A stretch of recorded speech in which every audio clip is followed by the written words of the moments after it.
Tim Hayes. We got about 10 minutes, so I'll just wish you a Happy New Year already. I can see the ball back there. Yeah. And hope you had a great 2012, and I hope you have a glorious 2013. Did you call this webcast to tell me that? Yes, exactly, and to tell you that hat is a fantastic start to 2013, I might add. Los Angeles Rams, as you know, I'm a big Eric Dickerson fan. The record is still intact. 2105 is the mark. Adrian Peterson almost got it. 9 yards. Not quite though, so I'm repping this hat, which is probably made in '84 of the year. Did you just say repping? Yeah. Sweet. Well, I'm pretty hip. You are. Kids. I am unhip, however. You know, you're a lot older than me too. Oh, it always comes to that. But Tim, exciting 2012. We had state champs. We got some changes coming up in 2013 in prep sports. Try to give me at least right now. Give me your. What would you say one of the biggest stories of 2012 is? I'll go with one that's maybe overlooked because it's not a big revenue sport, but that was Grundy winning the state wrestling championship. Golden Wave's first year in Group A. I mean, it's the most dominant program in Southwest Virginia. I mean, they've won the state 16 times as a team, and they've probably had 70, 80 individual champions. I mean, from 87 to 98, they won it every year. Won it in 01, and then they kind of hit a lull. Their enrollment dropped. Christiansburg kind of came on the scene, but this year they went down to Group A and kind of recaptured some of that glory. So nice return to glory for them, and obviously 2013 can keep that going for them. It looks like it's a possibility. I know that right now they're not maybe as strong as they were last year, but they got some good kids in the lower weights. And you've been up to Salem before. Anything can happen those 2 days of the state tournament. And it's really probably the best 2 days in high school sports, in my opinion. They do it up right up there, and it's like makes Vince McMahon blush a little bit, I think, with how they do it up there. How about you, man? I know you saw some of the best games this year. Talk about that John Battle football, the turnaround. And that's definitely one of the ones I think would put up there. Here's a team went 9-1 in the regular season, first winning season in how long? I mean, it's 98 was the last winning season. Last winning season, 98, all the way to the state semifinals, where that team brought, at least, and I'm just guessing here, 1,500 people on a 6.5, 7-hour drive down to Essex. I mean, it was almost embarrassing to be an Essex fan down there, because just, there it is in Essex on their home turf, and Essex had maybe 100, 200 fans there. And then you walked in, and I got there a little late. I got to about 10 minutes before game time, and I walked in, and I thought I was walking on Battle Hill, because as soon as you walked up the walkway into the stadium, all you saw was the visitor side. You just saw just a sea of green, and from the second that opening kickoff to the point where Brett Tipton got hurt, that place was just nonstop, just noise from the John Battle sideline. And I think what made it special, I mean, it was expected in some ways, yeah, they're going to be good, but I don't think anybody expected 12-2 in the state semifinals.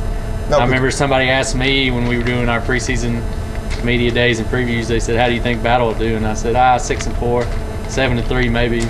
And those fans, I mean, when you're with that team and you're talking to that team, you're talking to those fans, while they may not have expected, I don't know, maybe they did expect a semifinal run. I don't know what the fans' mindset was, but they expected that team to be good, because these guys like Cody Rogers and Tipton have been playing with each other, basically since they're in the womb. But that good?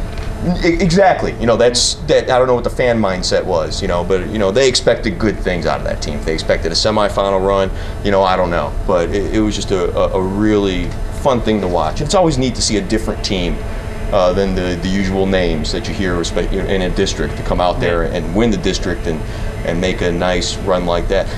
You talked a little about non-revenue sports there. Tough to overlook Tennessee High Track.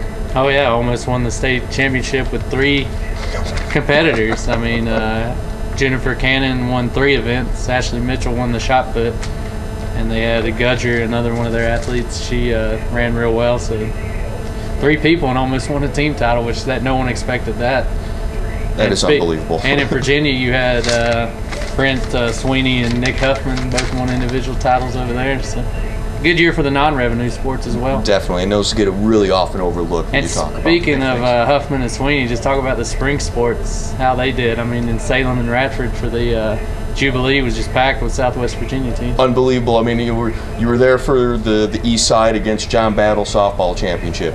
Nice crowds and a 1-0 East Side win, which is just fantastic, and it's just a really good ball game to watch. Plus, it lasted like an hour and 15 minutes. That's the good thing about softball. Which gave me the opportunity to hop in my car and drive over to Kiwanis Field. And I thought I might as well have been in Chilhowie. I know I used that before when talking about John Battle, but goodness gracious, I mean, if there's 7-Eleven in Chilhowie, because I would have robbed it that day. Because I think I saw the cops there watching that team, and they brought the house and almost got one. Yep. And you can see the hurt in Jeff Robinson's eyes a little bit, not getting it, and then the players. But at the same point, when you talk to them afterwards, even right then and there, mere minutes after the loss, they already appreciated what they were just like, goodness gracious, look at, they pointed to look at this, look at the sea of orange, you can't do a lot worse than that. And then you had Holston baseball, exactly. Softball were in Radford playing in the finals. Both of them came up short. Usual suspects in Holston softball, surprising with baseball. Oh yeah, Holston baseball kind of came out of nowhere. Lost to Galax in the finals. Holston lost to its longtime nemesis, Bath County, in the softball finals. And then you also had Abingdon softball make the state semifinals. So, and the tennis. So, it was basically a Southwest Virginia dominated event. The Southwest Virginia Jubilee is what they should call it, and probably move it a little closer to us than Salem and Roanoke. Tim, it's tough to overlook when you're talking about 2013, some of the changes that are going to take place. I know you talked about it a little bit with the end of the Lonesome Pine District, with that great column you wrote back in November, if I'm not mistaken. It's tough to overlook how 6 classifications and these moves are going to kind of change the face of Virginia high school sports. Well, I can't really begin to tell you because I don't think anybody does know. So, that's all just going to have to get hashed out pretty quickly since it takes effect coming up. Are you looking forward to new rivalries being formed in some of these districts? What I don't know. It's kind of like the great unknown, is it? We don't know what we're getting into. A little bit. It's kind of, with everybody getting in pretty much in the divisions now, it's kind of watered it down. We'll see if this will be a little tougher or if this will be easier. I hope it makes it tougher. I really do. Yeah. I like to see these kids really go out there and not that they don't earn state titles now, but to really go out there and maybe bring it back like it was 10 years ago, when it was really some hot action in those playoffs, and it was just a good time.